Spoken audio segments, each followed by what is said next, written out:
Good morning students. आज हम सब हमारी हिंदी पाठ्य पुस्तक हिंदी व्याकरण के अंतर्गत पाठ भाषा, लिपि और व्याकरण का अध्ययन करेंगे। सबसे पहले भाषा क्या होती है, भाषा के भेद कितने हैं, फिर लिपि किसे कहते हैं और व्याकरण का अध्ययन करेंगे। सबसे पहले भाषा। भाषा वह माध्यम है जिसके द्वारा हम अपने भावों एवं विचारों का आदान प्रदान कर सकते हैं। आदान प्रदान का मतलब है हम अपनी बातें, अपने विचार किसी को बता सकते हैं और दूसरे की बातों को, उनके विचारों को समझते हैं। मानव जीवन में भाषा का अत्यंत महत्व है। बिना भाषा के मनुष्य उस मूक पशु के समान है जिसे कितनी भी पीड़ा हो, कितनी भी खुशी हो, वह व्यक्त नहीं कर सकता, न किसी से बात कर सकता है। परंतु ईश्वर ने सबसे अच्छा उपहार मानव को दिया है कि वह बोल सकता है, बात कर सकता है, अपने भावों का आदान प्रदान कर सकता है, अपनी खुशी, दुख, सभी भावों को वह एक दूसरे को समझा सकता है।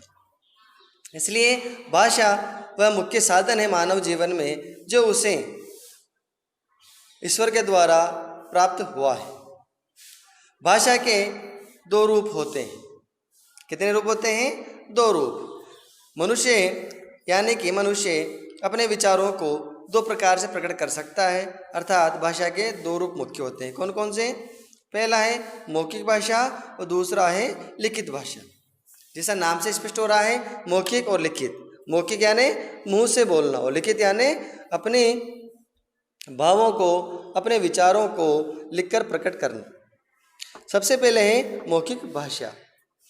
भाषा का ऐसा रूप जिसमें मन के भाव बोलकर प्रकट किए जाते हैं तथा सुनकर समझे जाते हैं, मौखिक भाषा कहलाती है।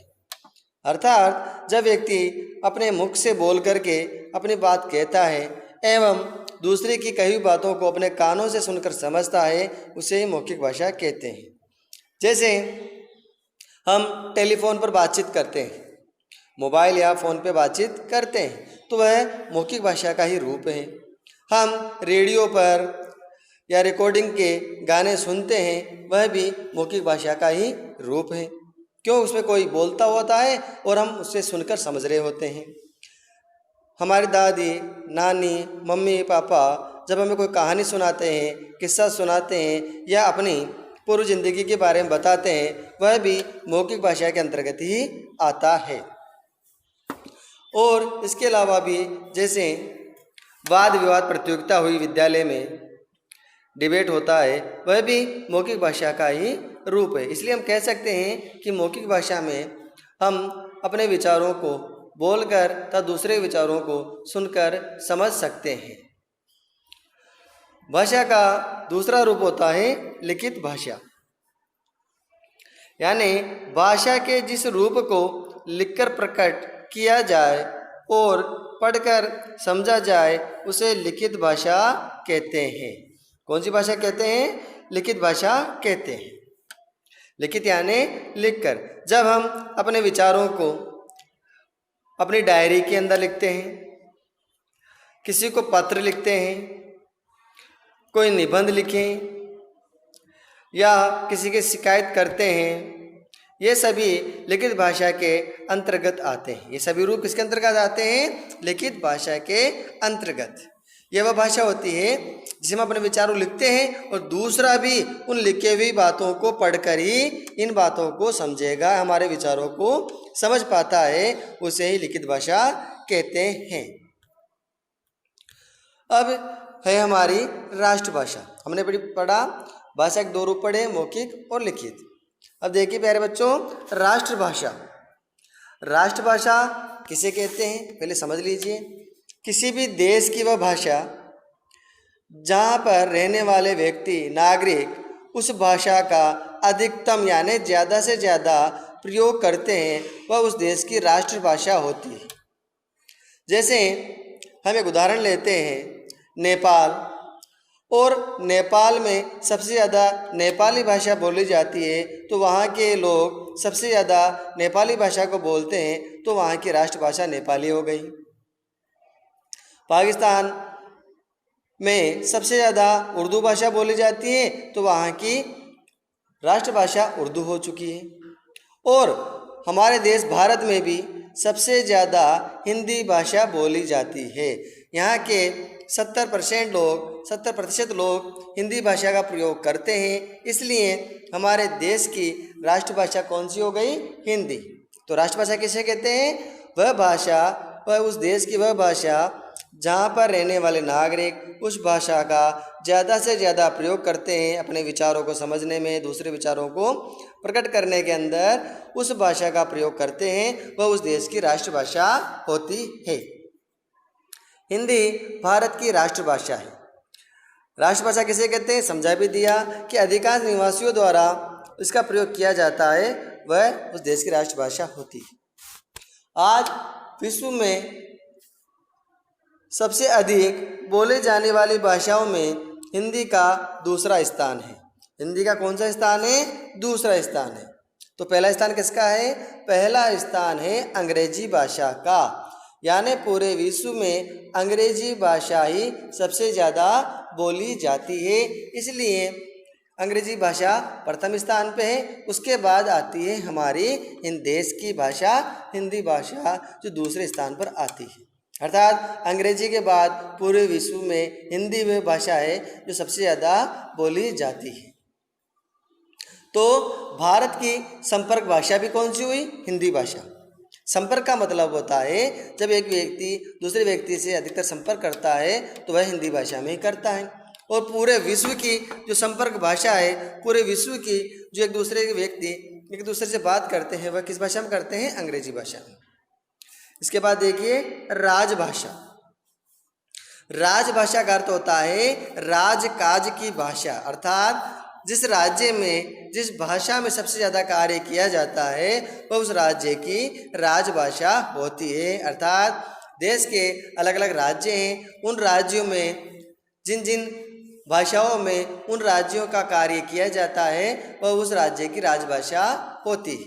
जैसे गुजरात में गुजराती भाषा में राजकार्य किया जाता है। हिंदी भाषा में तो किया जाता है, पूरे देश में हिंदी भाषा में तो राजकार्य किया जाता है, तो हिंदी तो सबकी राजभाषा हो गई। लेकिन अपने अपने राज्य के हिसाब से भी राजभाषाएं होती है। जैसे गुजरात में गुजराती हुई, पंजाब में पंजाबी हो गई, महाराष्ट्र में मराठी हुई, बंगाल में बंगाली भाषा हो गई। अर्थात कुछ ऐसी भाषाएं होती है जिस राज्य में रहने वाले लोग उसका ज़्यादा प्रयोग करते हैं, तो उस राज्य में होने वाले अधिकतर कार्य उन भाषाओं में किए जाते हैं ताकि वहाँ के लोगों को कोई परेशानी न हो, इसलिए उसे राजभाषा कहा जाता है। अर्थात राज कार्य करने के लिए कार्यालयों में जो भाषाएं उपयोग ली जाती है, लोकल भाषा जो उपयोग ली जाती है, उसे राजभाषा कहते हैं। अब देखिए तीसरी है मातृभाषा।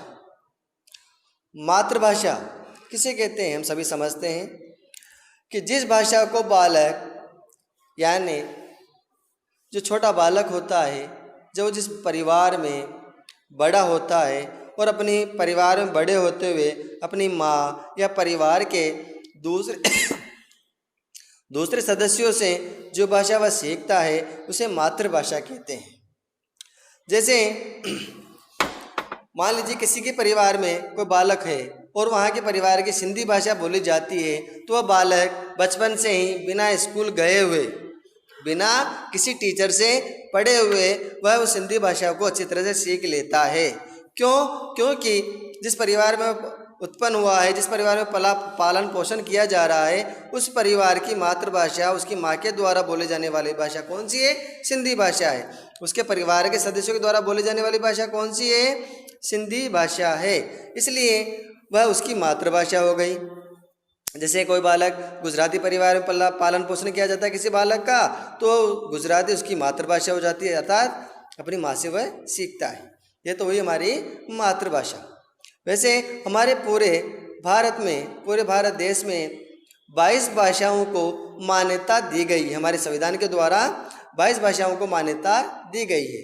कुल 22 भाषाएं ऐसी है जो हमारे पूरे देश में बोली जाती है।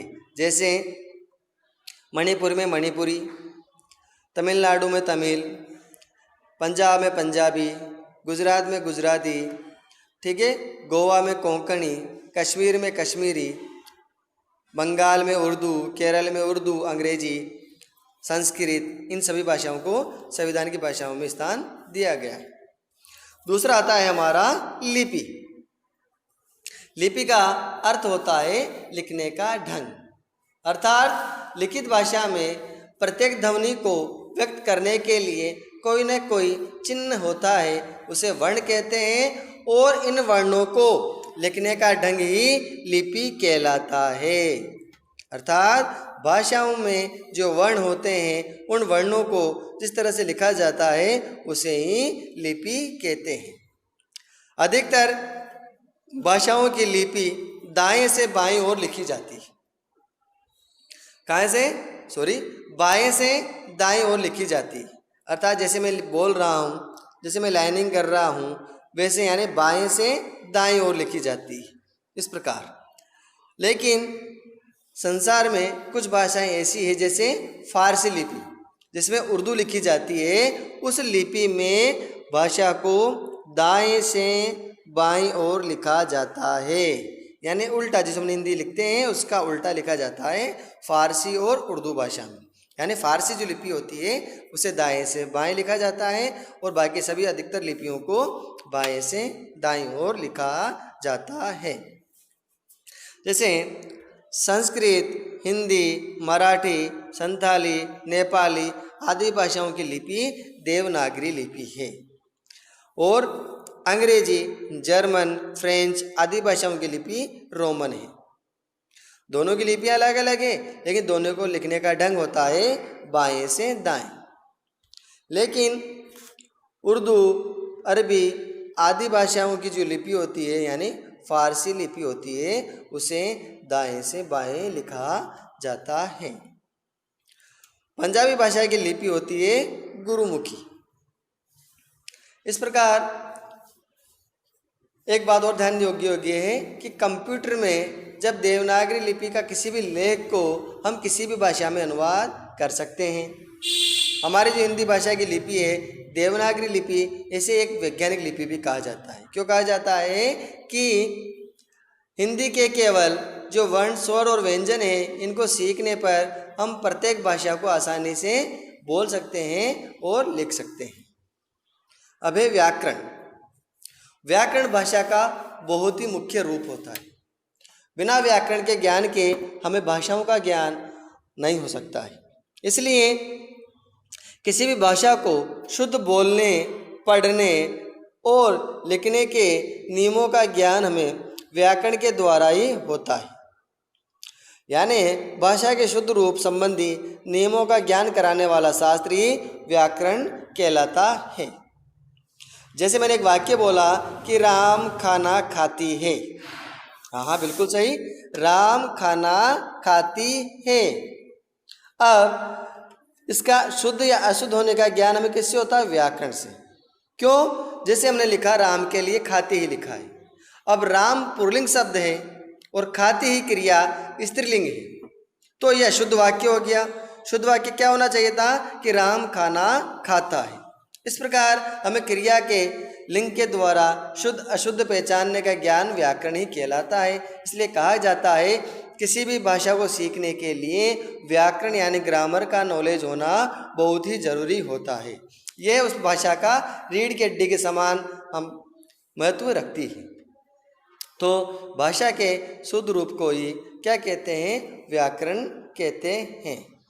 इस प्रकार प्रस्तुत पाठ में हमने भाषा, लिपि और व्याकरण का अध्ययन किया।